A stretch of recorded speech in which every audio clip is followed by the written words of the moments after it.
Assalamualaikum warahmatullahi wabarakatuh. Shalom, Om Swastiastu, Namo Buddhaya, dan salam kebajikan. Apa kabar teman-teman semuanya? Semoga sehat ya. Perkenalkan, nama saya Ahmad Syaiku Ayis. Kalian bisa manggil saya Bapak Syaiku. Saya berasal dari SLB Negeri Sambirejo Nganjuk. Kali ini kita akan belajar bahasa Indonesia dengan materi menganalisis struktur isi dan kaidah kebahasaan teks anekdot. Sebelum masuk ke dalam materi, alangkah baiknya kita mengetahui tujuan pembelajaran kita.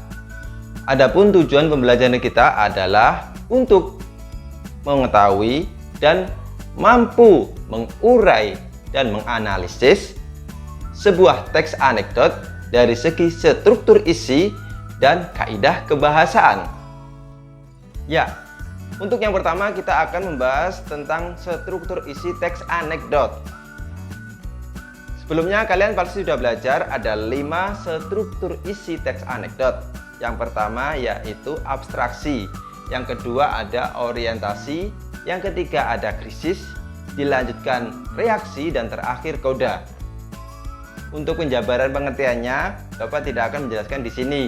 Kalian sudah belajar terlebih dahulu. Lanjut saja, kita akan memaparkan sebuah teks anekdot dan kita akan analisis bersama. Suatu hari di awal tahun 2010-an, ada 2 pemuda sedang melakukan percakapan.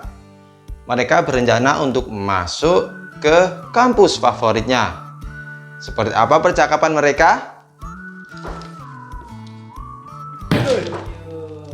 Ngagetin aja kamu. Apa bro? Ini loh, aku tuh pengen masuk di sekolah dekat rumahku. Temen-temenku yang jauh udah pada masuk, aku nggak diterima ini. Nah, terus masalahnya apa?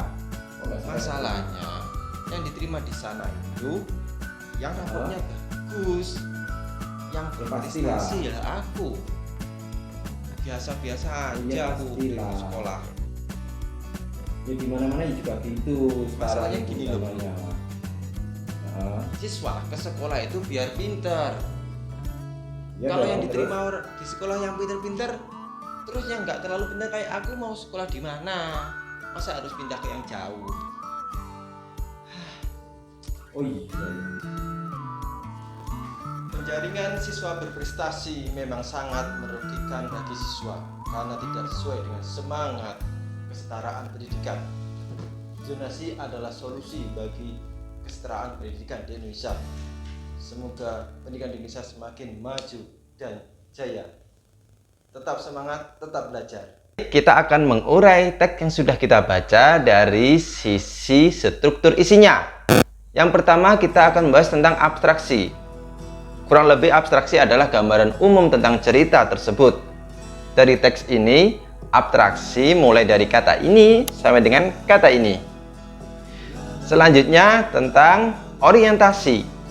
Orientasi kurang lebih adalah seperti gambaran umum yang fungsinya untuk mengajak pembaca masuk ke atmosfer atau nuansa cerita tersebut.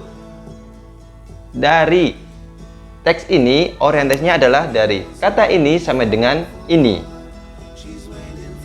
Yang ketiga adalah krisis. Krisis ditandai dengan adanya konflik. Konflik tersebut ada pada kata ini sampai dengan kata ini. Kalian paham? Dan yang nomor 4 adalah reaksi. Reaksi adalah umpan balik dari sebuah konflik. Reaksi dari teks ini adalah di kata ini sama dengan kata ini. Yang terakhir adalah koda. Koda adalah umpan balik dari keseluruhan cerita. Koda biasanya berisi amanat. Koda dari teks ini adalah dari kata ini sama dengan kata ini. Kalian paham? Jadi kesimpulannya adalah teks anekdot tersebut sudah memenuhi kaidah struktur isi teks anekdot. Selanjutnya kita akan membahas mengurai kaidah kebahasaan teks anekdot tersebut.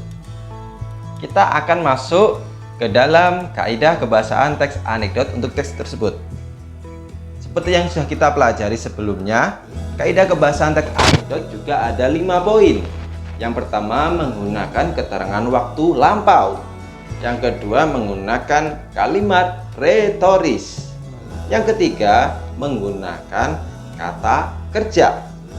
Yang keempat, menggunakan konjungsi waktu atau kata hubung waktu.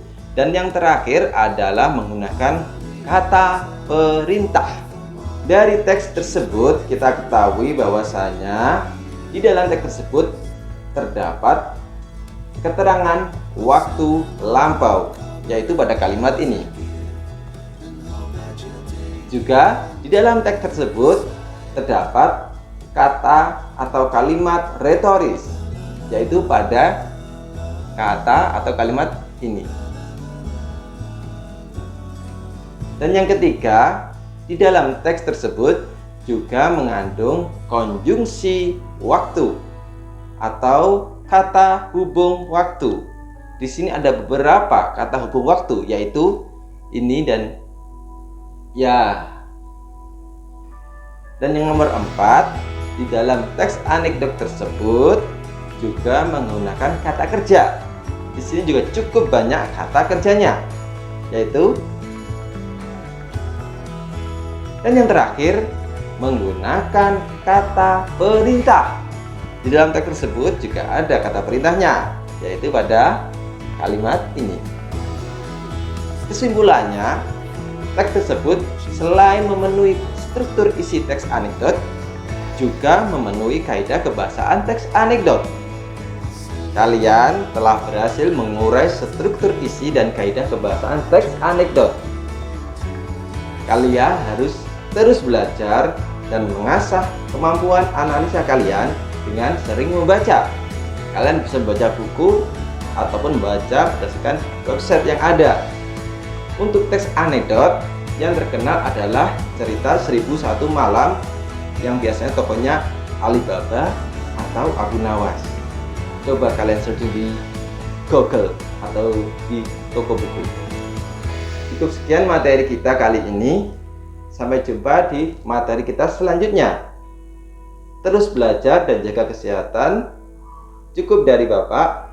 Assalamualaikum warahmatullahi wabarakatuh.